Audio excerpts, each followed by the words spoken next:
চিরদিন আঁধারে কেটে গেল এই জীবন, কেউ তো বুঝি থাকে কাছে আছে। ধুর, ভিডিও ভিডিও করে ছেড়ে দেবো, একটাও ভাইরাল হচ্ছে না। কি হয়েছে বৌমা? আরে দেখুন না, মায়া তো ভিডিও করছি, একটাও ভাইরাল হচ্ছে না। ওই দেখিটা তুমি কেমন ভিডিও বানাও। ভালো লাগে না। হ্যাঁ, এই নে।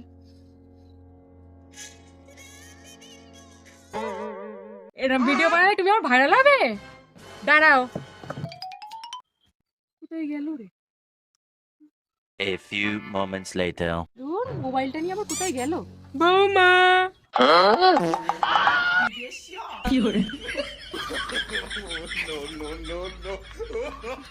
এই ভিডিওটা দেখবে 100% গ্যারান্টি ভাইরাল হবে।